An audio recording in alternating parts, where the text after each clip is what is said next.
महाराष्ट्रातील महिलांच्या संघर्षमय यशोगाथा पुढे आणणारा एक नंबर न्यूज चॅनल म्हणजेच श्री राधिका न्यूज चॅनल.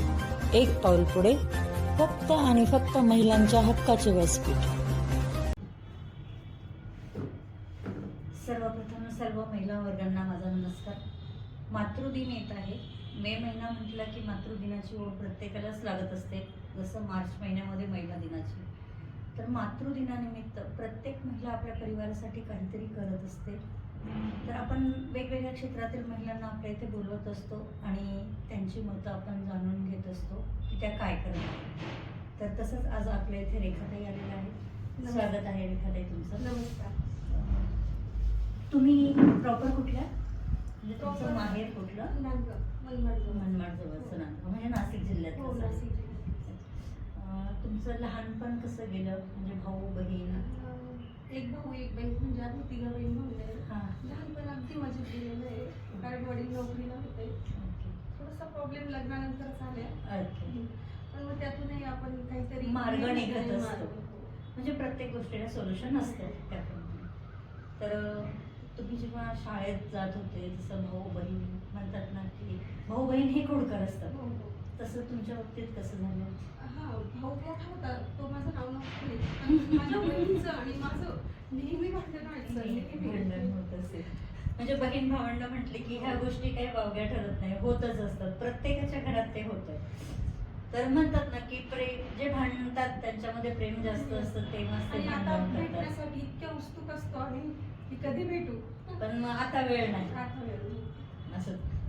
तर तुम्ही जेव्हा शाळेत जात होता, जेव्हा शाळेत शिक्षण घेत असता, त्यावेळेस तुमच्या मनात काय विचार येत होते की जसं तुम्ही मोठे झाल्यानंतर कशामध्ये करिअर करायचं?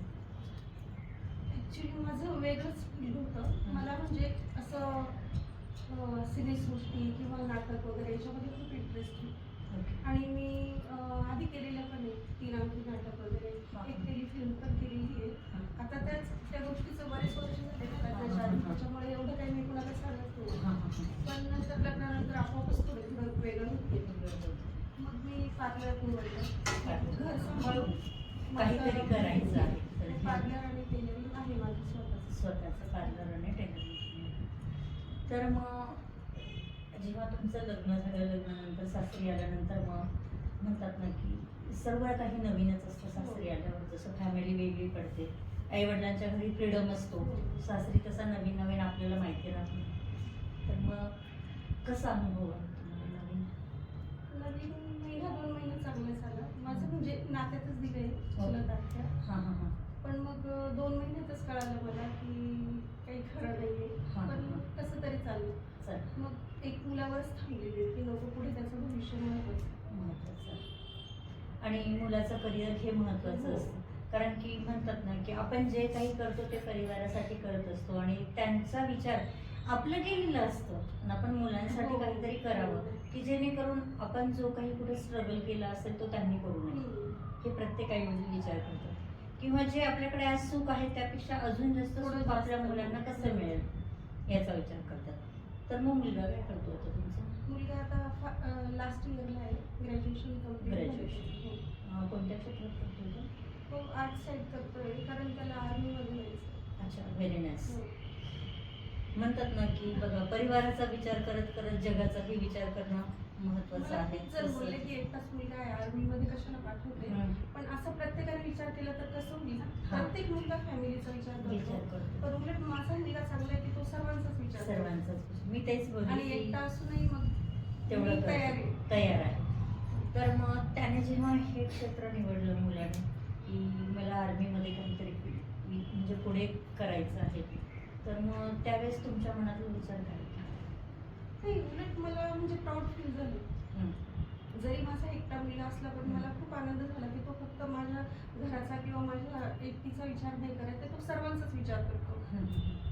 कारण की म्हणतात ना की जेव्हा देव आपल्याला जन्माला घालतो तेव्हा आपण आपल्या परिवाराचा तर विचार करतोच, पण माणूस या नात्याने आपण माणुसकी म्हणून जगाचा विचार करणं हे गरजेचं आहे. कारण की आपण जर जगाचा विचार केला नाही, घरासाठी सगळेच करतात हो, पण मग माणुसकीचा कोण करणार? मग आपल्यासारखे कोणीतरी पुढे व्हायला पाहिजे आणि त्यांनी माणुसकीचा विचार, त्यांनी खूप छान विचार केला की आपला एकुलता एक मुलगा आहे आणि त्याला आर्मीमध्ये पाठवतात. खरंच ताई, सॅल्यूट ऑफ यू हा माझ्याकडनं हा तुम्हाला. तर आता या पुढे जेव्हा तुमचा मुलगा लास्ट इयरला आहे, पुढे करिअर करणार आहे, मग त्यानंतर तुम्ही एकट्या करणार मग काय? नाही, एकटे नाही, आहे त्याचे पप्पा, पण हा. मग नाही, म्हणतात ना की जेव्हा म्हणजे नवरा बायको आणि जेव्हा मुलं आपल्या सोबत असतात, आता एकच मुलगा आहे, जर मुलगी राहिली असती किंवा अजून एखादा मुलगा राहिला असता तर तो आपल्या सोबत असते किंवा सोबत असते ती, तर मग त्यानंतर तुम्हाला मग थोडंसं उणीव जाणवेल, बरोबर आहे. कारण की नाही म्हटलं तरी आर्मी ही काय नाशिकमध्येच राहणार असं नाही आहे. कारण की बाहेरगावी कुठेतरी कुठेही जाईल करू शकते गोष्टी. पोस्टिंग, तर ती आपल्या हातात नाही आहे आणि ती गव्हर्नमेंट असल्यामुळे त्याला ती पोस्टिंग स्वीकारणं पण आहे. तर मग तुम्ही त्याच्या बरोबर जाण्याचा विचार करणार की इथे राहून त्याला सपोर्ट करणार? नाही, मला नाही वाटत की माझ्यामुळे त्याला डिस्टर्ब झाला पाहिजे, म्हणून मी इथे राहूनच सपोर्ट करणार. इथे राहून सपोर्ट. कारण सोबत राहिलं तर कुठेतरी तो कर्तव्यामध्ये थोडा मागे पुढे होईल. कारण मम्मी घरी आहे, मी पुढे जाऊ की नको, करू की नको, त्याच्यापेक्षा फ्री मनाने तू जा, मनापासून तू समाजसेवा कर असं. म्हणजे देशासाठी करता करता आपण म्हणतो ना की देशसेवा ही ईश्वर सेवा आहे, तर त्याप्रमाणे तो देशाच्या सेवेसाठी जात आहे. तर अजून मला एक प्रश्न असा विचारायचा आहे की जेव्हा तुम्ही हे पार्लरचं क्षेत्र निवडलं आणि शिवणक्लासचं क्षेत्र, तर ही तुमची अगोदरपासूनची हॉबी होती? नाही, बऱ्याच वेळेला असं होतं की आपण काय करणार असतो आणि आपलं वेगळंच लाईफ होतं. टर्निंग पॉइंट होतो आणि काहीतरी उदरनिर्वाहासाठी आपल्याला काहीतरी वेगळं करावं लागतं. म्हणजे ते एक मराठीत म्हण आहे, करायला गेलो हो. मग गणपतीने झाला मारुती, Right. तसं झालं ते. हो. तर मग ह्या क्षेत्रात तुम्ही आता पार्लर किंवा शिवण क्लास हा क्षेत्र जे निवडला आहे, तर मग यासाठी तुम्हाला कितपत मेहनत घ्यावी लागली आणि याच्यातनं तुम्हाला सोर्स ऑफ चांगला आहे का? हो, आता तर चांगलं आहे. मी अगदी खुश आहे की मी जे काम करते त्याच्यामध्ये मला चांगलं बेनिफिट आहे. म्हणजे म्हणायला गेलं तर मी सेटलच झाली आहे आता, तसा काही प्रॉब्लेम नाही. नवीन नवीन थोडाफार आला, पण आता माझा स्वतःचा शॉप आहे. हो. आणि जेव्हा तुम्ही म्हणजे पार्लर शिकत होतात तर मग तुम्ही म्हणजे किती कालावधी लागला शिकताना? जेव्हा मी शिकली ना, मी 6 महिन्यामध्ये शिकली. आणि टेलरिंगचं म्हटल्यानंतर माझं डिप्लोमा झालेला आहे, आयटीआय ओके. ड्रेस डिझायनिंगचा. Dress. त्याच्यासाठी मला चांगला स्कोप नाही मिळाला, हां. पण जे आहे त्याच्यामध्ये मी समाधानी आहे. तर म्हणजे आता तुम्ही जेव्हा पार्लर पण करतात आणि शिवण पण करतात, कधी असं झालं आहे का की एखादा कस्टमर अर्जंट पार्लरमध्ये पण आला आहे आणि एखादा कस्टमर अर्जंट शिलाईचं पण आलेलं आहे? होतं, नेहमी होतं असं. तर मग सीझन मध्ये होतं, दिवाळीमध्ये होतं आणि एरवी आताही होतं. आता जस्ट काल पण लग्नाचे वगैरे आले होते आणि ब्लाऊजही खूप अर्जंट होतं. मला ब्लाऊज ठेवून पटकन त्याचं करून पार्लरचा कस्टमर गेला का पटकन स्टिचिंगला बसायचं. ते झालं काही सर्कस होते खूप. सर्कस होते. तर मग त्यावेळेस अशी काही चिडचिड होते का की मग आता घरात म्हणजे बघा टेलरिंग पण ते पण स्टिचिंग पण करायचं आहे, पार्लर पण करायचं आहे, नाही म्हटलं तर घरात स्वयंपाक पण करणार आहे, हो हो. मग अशी चिडचिड होते का? नाही, आता चिडचिडीच्या खूप पुढे गेली मी. हा. म्हणजे जो एक काळ असतो ना चिडचिड होण्याचा वगैरे, आता घरामध्ये समजा मीच करते, मी चिडचिड केली तर मुलावर परिणाम होईल, घरात त्यांच्यावर परिणाम होईल. साहजिक आहे, त्यांच्यावर परिणाम झाला तेही माझ्यावर चिडचिड करतील. हां, बरोबर. मी करताय, मला शांत राहणंच महत्वाचं. मी शांत, पूर्ण फॅमिली मग म्हणजे कधी असं की आता तुम्ही हे करता करता जर पुढे चाललात, बरोबर आहे, तर आता तुमचं पुढे चालताना स्वप्न काय आहे? की जसं मुलगा तिकडे सेट होतो आहे, तर तुम्ही अजून काय स्वप्न लक्ष आहे? बस मला वाटतं की मी ज्या काही क्षेत्रात आहे ना तिथून मला 4 लोकांनी ओळखलं पाहिजे, माझी एक नवीन ओळख निर्माण झाली पाहिजे की नाही हिने काहीतरी केलंय. समजा मी घरातून वेगळी निघाली त्याच उद्देशाने की माझ्या सासरच्यांनी पण म्हटलं पाहिजे मी वेगळी निघाली पण हिने करून दाखवलं.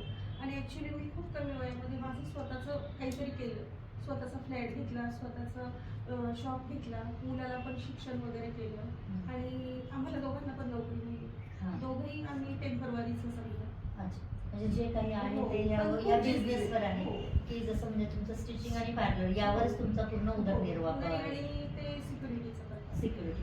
हां, म्हणजे नाही म्हणजे ते झालं समजा जॉब, पण मग आता तुमचा जो इन्कम सोर्स आहे हा एकदम प्रॉपर नाही आहे. नाही. तर म्हणजे जितका Up down सीझन होत चालेल, असतं, हो. सीझन आहे, लग्नाचा सीझन आहे, तितकं तुम्ही करणार. तर असं तुमचं चाललं आहे. तर मला आता असं मला असं सांगायचं आहे की जसं तुम्ही आता पुढे खूप पुढे जातात आणि तुम्ही सांगितलं की तुमच्या सासरच्यांचं जसं की त्यांनी तुम्हाला एक वेगळी ओळख झालेली तुम्ही बघायचं आहे, तर तो अजूनही म्हणजे जसं तुमचं घर झालं आहे, शॉप झालं आहे, तर आता मुलगा पण चांगला शिकतो आहे, अजून 1-2 वर्षांनी तो त्याचा सेट पण होणार आहे. तसं हे लास्ट इयर आहे, लागता करता अजून 1-1.5 वर्ष 2 वर्ष होतील, हे 2 वर्षानंतर तो पण सेट होईल. मग त्यानंतर माझ्या मते की तुम्ही प्रॉपर कुठेतरी एक तुमचा बेस व्यवस्थित तयार होणार आहे. म्हणतात ना की जेव्हा आपण जगतो तर तेव्हा आपल्याला खाण्यासाठी घर हवं, पोटासाठी 2 वेळचं जेवण हवं, आणि छत राहिलं आणि जेवण राहिलं की माणूस पडेल ते काम करण्याची तयारी असते. तर तुम्ही काय म्हणता आहे तुमचं यावर? नाही, माझी मानसिकता तीच आहे. मला आजही घरात बसून आवडत नाही. मी आजारी असली तरी कधीच बसलेली नसते. काम करणं आणि प्रत्येकानेच काम केलं पाहिजे. जो कामात बिझी असतो ना, इतर विचार नसतात त्याचं सगळं ध्येय फक्त कामं करतात. काम करतच असतं. तर तुमचं हे जे शॉप आहे आणि पार्लर आहे तर ते एकाच ठिकाणी आहे? हो, एकच. ते कुठे आहे जर कसं सांगाल का? माझा शॉप आर ब्युटी सलून आहे, अभियंता नगर, कामठवाडा, सोनाली अपार्टमेंट. आणि तुम्ही तुमचं टायमिंग काय आहे? टायमिंग माझा 11 ते 8 पर्यंत असतो. 11 ते 7:30 8. 8. हां, म्हणजे यांचं डिझायनर त्या ड्रेस केलेला आहे त्यांनी, त्याच्यामुळे ड्रेस, ब्लाऊज हे सर्व काही ते शिवतात आणि त्यांचं पार्लर पण आहे आणि नऊवारी स्पेशलिस्ट आहे. प्रत्येक प्रकारची नऊवारी मी स्टिचिंग करते. मग तुम्ही असं स्टिच केलेलं आहेत आणि रेंटलवर पण हो, देतात का? रेंटल. बघा, म्हणजे जाता जाता मला जो प्रश्न माझ्या मनात होता तो लगेच आपण त्यांना क्लिअर केला. जर आजकाल आपण कुठेही म्हटलं की महाराष्ट्र दिन आत्ताच गेलेला आहे 1 मे, पण कुठेही मराठी थीम असते. जसं आजकाल लग्नांमध्ये आपण बघत आहोत की बहुतेक ठिकाणी एखाद्या फंक्शनाला मराठी थीम असते, तर प्रत्येकजण नऊवारी साडी वेअर करायला प्राधान्य देतात, कारण की ते आपलं कल्चर आहे. तर मग नक्कीच आवर्जून त्यांनी आता आपल्या स्वतःला त्यांचा नंबर सांगतीलच, तर त्यांकडे जर तुम्हाला स्वतःला नऊवारी शिवायची असेल तर तुम्ही शिवू शकतात, किंवा तुम्हाला रेंटल पण हवी तर तुम्ही त्यांच्याकडनं फोटोज मागवू शकता. तर ते तुमचा नंबर भेटताना शेअर हो, करणार हो. का?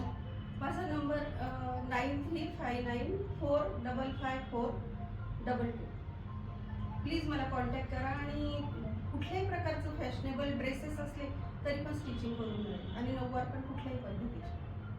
थँक्यू व्हेरी मच ताई, तुम्ही आलात आणि प्रेक्षकांना तुमची ओळख करून दिली आणि धन्यवाद प्रेक्षकांना मॅडम. पण त्यांच्याकडनं म्हणजे प्रेक्षकांना पण तुमचा कुठून ना कुठून तरी उपयोग होणार आहे आणि तुम्हाला पण त्यांच्याकडनं काहीतरी बेनिफिट मिळणार आहे.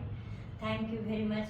तुमच्या मुलाला आमच्या सर्वांकडनं खूप खूप Thank you. शुभेच्छा. आर्मीसाठी खूप पूर्ण धन्यवाद. टीमकडनं, आपल्या राधिकाच्या पूर्ण टीमकडनं ताईच्या मुलासाठी आपण शुभेच्छा देऊया. बाप्पा त्याला लवकरात लवकर कुठेतरी पुढे चांगली पोस्टिंग देईल. धन्यवाद. Thank you very much. थँक्यू.